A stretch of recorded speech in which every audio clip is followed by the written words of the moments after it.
Hello and welcome to the Space Between Ideas. I'm Blaine Gates. Welcome back to our show. Today we are going to go quickly. It's going to be another one of these finance videos, and you know how much I love finance videos. So I brought my co-host with me again. Let's see what we can do with our good buddy Google Gemini. All right, so you're going to be my co-host. How you doing?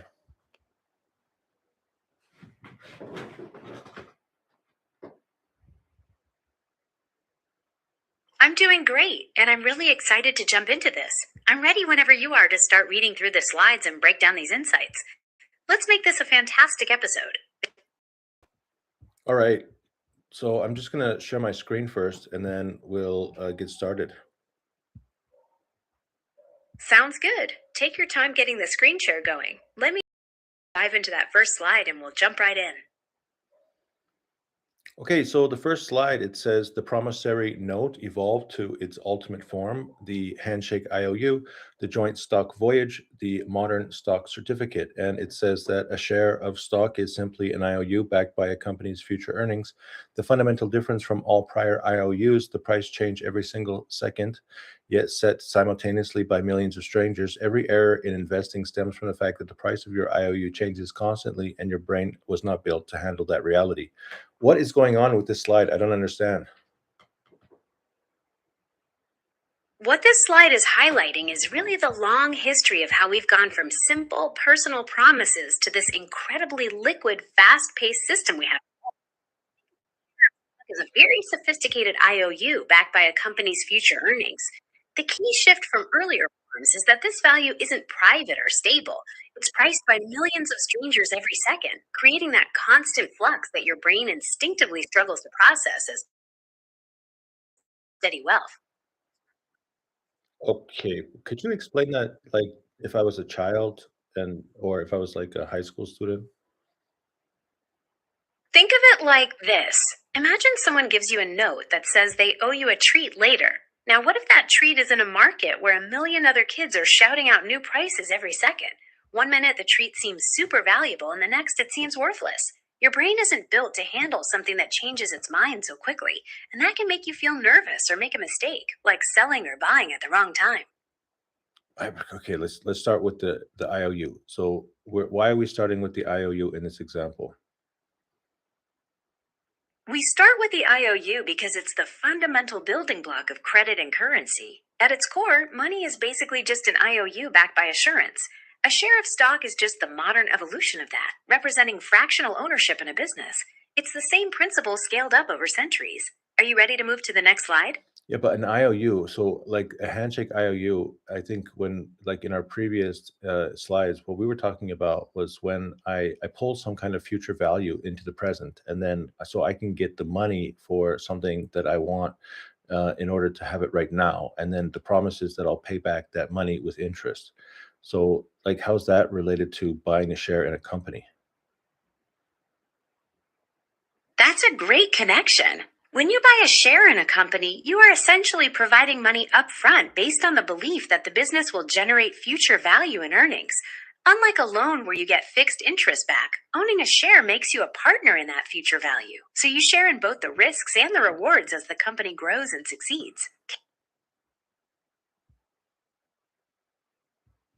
Okay, so we're talking about what we're so all of us, all the humans, we're trying to do work, and then sometimes when we do work, then what we want to do is we want to pool our money together. And so sometimes we pull some of our money from the future, and some of the time we have the money right now. And then sometimes we're working in order to produce some kind of value in the future, and then like how does this all fit together? It all fits together through the way our financial system helps coordinate human effort.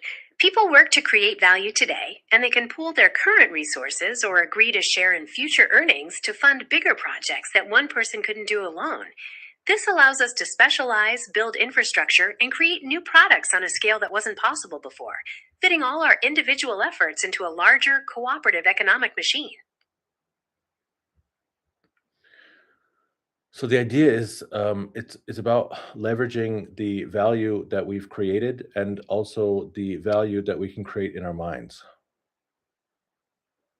That's a very insightful way to put it. You're absolutely right. Value starts as an idea in the mind, whether it's a new invention, a service, or a business model. The financial system is the mechanism that allows us to transform those mental concepts into tangible leverage, pooling resources and scaling impact far beyond what any single person could achieve. Ready for the next slide? Yeah, let's do it. All right. So the next slide, it says two ways to profit from price introduction. Approach is about trying to forecast the market's next move. The rational blueprint, on the other hand, is about pricing, meaning you focus on the business's true value and buy when it's underpriced. It's the difference between chasing hype and relying on fundamental research. What are your thoughts on presenting this contrast to your audience?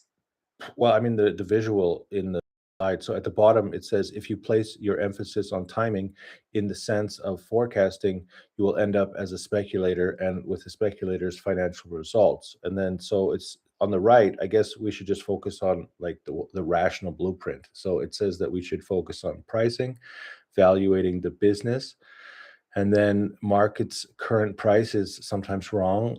Buy when quoted below fair value, and then sell when quoted above it. Calm, patient, anchored to balance sheets and earnings. You drive satisfactory results with the odds of math on your side. So it seems like the rational blueprint is you're trying to understand if the business is currently below fair value or above fair value, and then you're just and then you're looking at the balance sheets and earnings to try to understand and to what you believe the future of that business will be. And then I guess in the speculative pendulum, it's like when you're like trying to guess the price in the short term. You've summed that up perfectly. The rational blueprint is all about focusing on long term value, using facts like balance sheets and earnings to determine if a company is priced below or above fair value, and making calm mathematical decisions. This aligns completely with Graham's emphasis on investing rather than speculating. Should we move on to the next slide? Okay, so the next one is the popularity trap, and like I don't even know where to start. I can see like a box that says the 1929 triumph, another one that says the 30-year failure, and another one that says the mechanism of failure. Do you have this slide? Yes, I have that slide right here. This is a fascinating lesson about how a strategy's success can actually lead to its downfall. The Dow theory had a huge win predicting the 1929 crash, which made it incredibly popular.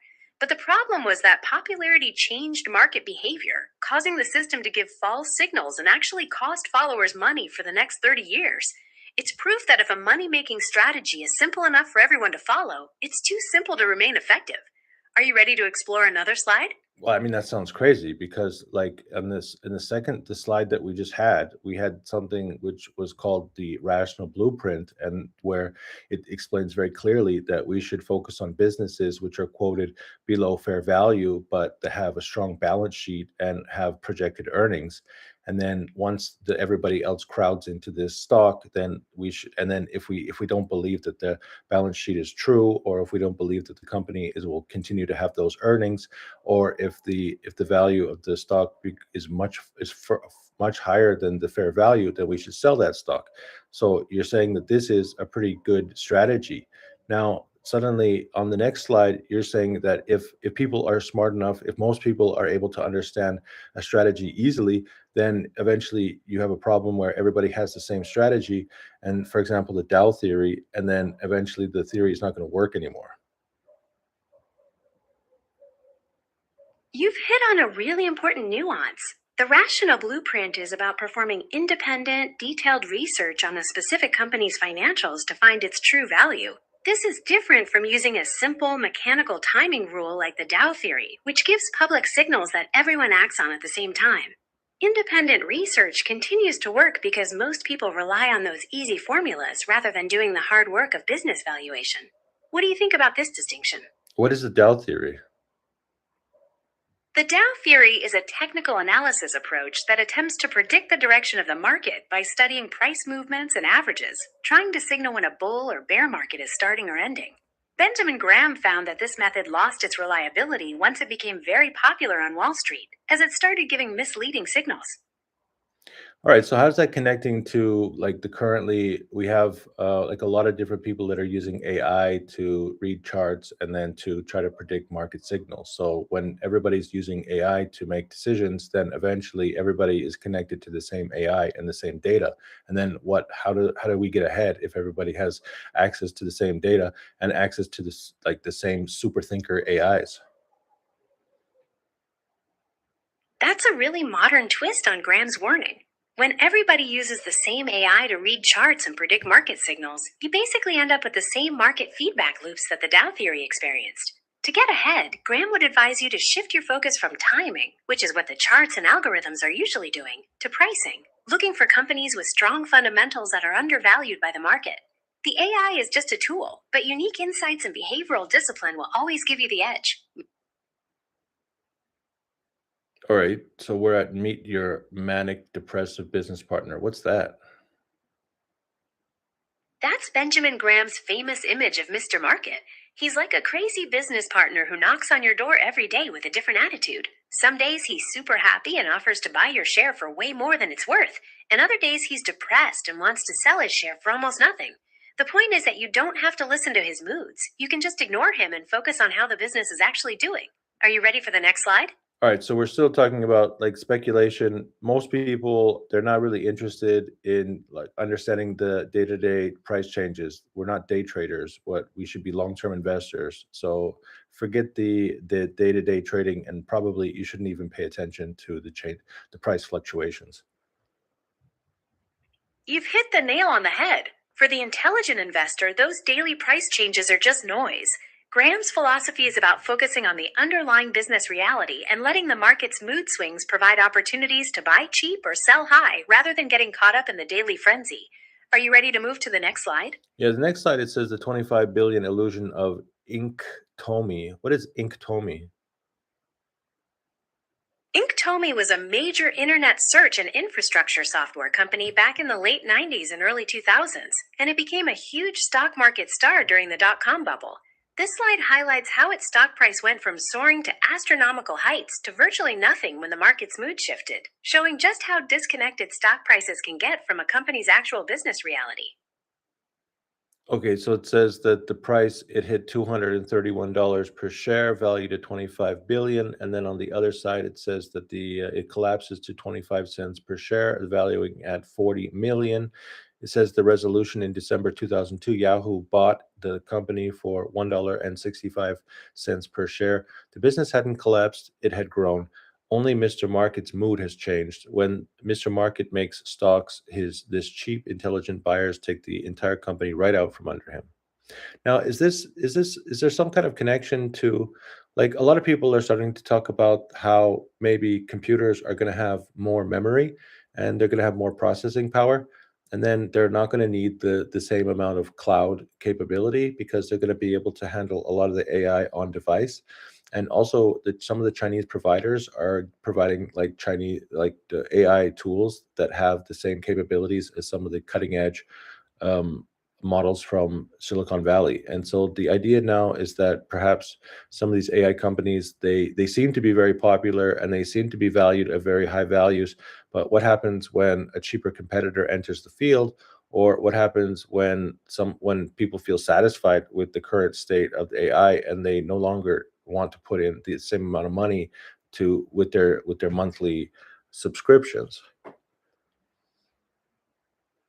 That's a very sharp and relevant comparison.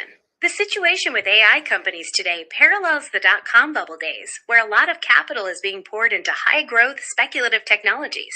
If competitors enter the market or if the demand for subscriptions doesn't match the massive valuations, we could see mood swings similar to Inktomi's. Graham's principle of looking for objective business value rather than just the quoted price remains the safest way to navigate that uncertainty.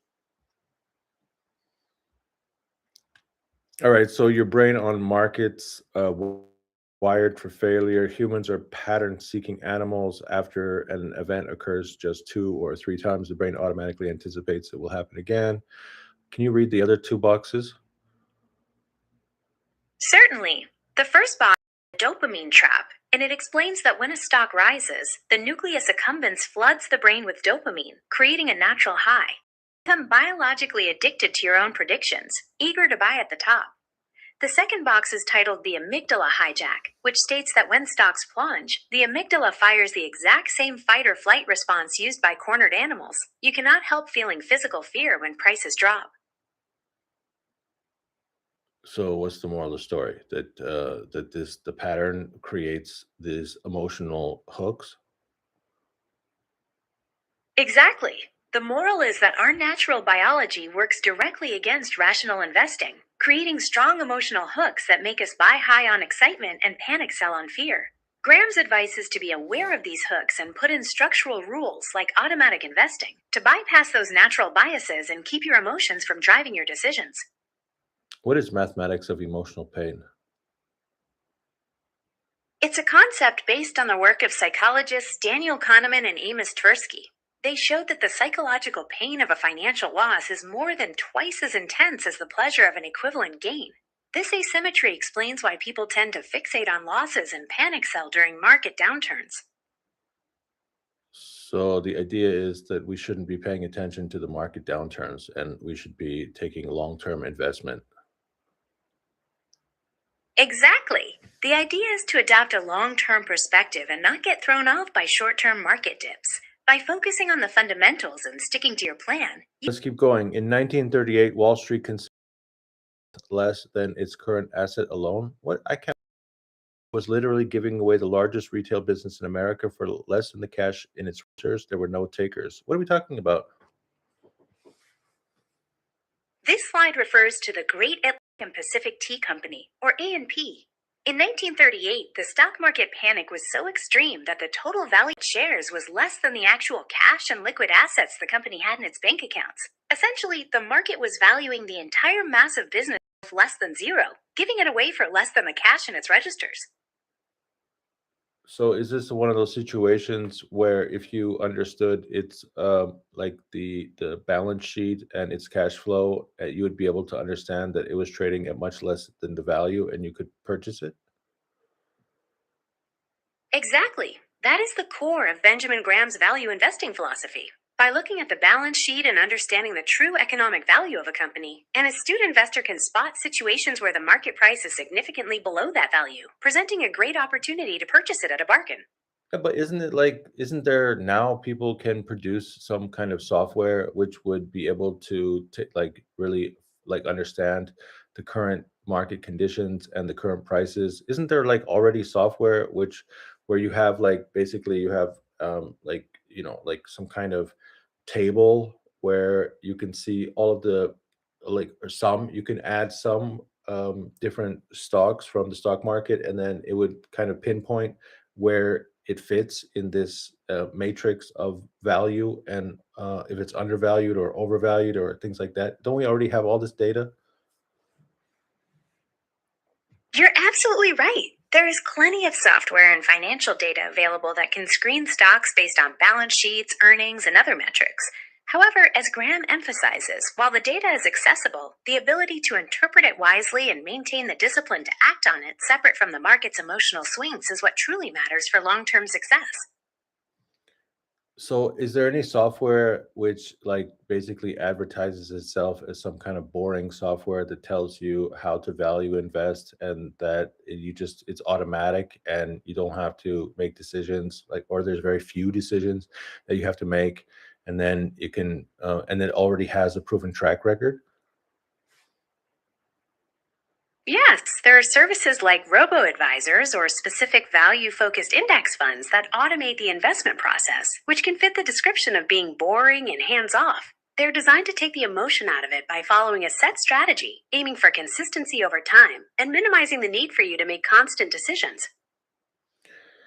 Now, I also heard that there's another kind of software which it just mimics the purchases of US congressmen and congresswomen. So like wouldn't it just be easier for me because isn't there already data on certain congressmen and their investments over the last 5 or 10 years and then it shows that they are beating the market by a huge amount and they now have like a long enough history 5 years or even 10 years or 15 years of market wins that we should just copy their trades. While the data on congressional stock trading is public, and some people do try to follow it, it's not a guaranteed path to success. There can be significant lags in reporting, and trying to mimic trades can still be risky or subject to market volatility. From Graham's perspective, it still relies on trying to profit from what others are doing rather than evaluating the business's true long term value. Are there any other slides you'd like to discuss? Yeah, well, could you identify two or three Congress people who have consistent over 5 year, or let's go to 10 years, that we have more than 10 years of their investment history, and it shows that they have more than 50% wins every single year for longer than 10 years? While there's a lot of public focus on congressional stock trading, there isn't a verified long term public data set that tracks a continuous 10-year history of specific members achieving a more than 50% win rate every single year. Individual disclosures often have reporting lags, and overall portfolio performance varies widely from year to year. Okay, so are there any Congress people who have, I mean, okay, so how many years, if we look at the Congress people who are earning more than 20% per year, which Congress people have the longest history of making 20% or more per year? That kind of long term, continuous performance data for individual members of Congress isn't systematically tracked or publicly verified. Financial disclosures in Congress are often reported with lags and in broad value ranges, which makes it difficult to establish a precise, long term track record of high annual returns. All right, let's keep going. 1961 AMP parable. What's the main moral of the story? The main moral of the 1961 A&P parable is that even after you buy a great business at a bargain price, you still have to keep an eye on the company's performance.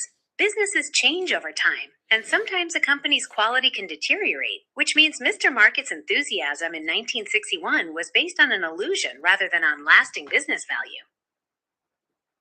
Okay, well, what was the difference? Like, because I thought that the idea in the last share was that that was a great buying opportunity because the market was underpricing this business. But now you're saying that maybe actually, if I would have purchased shares at that time, I still would have lost money.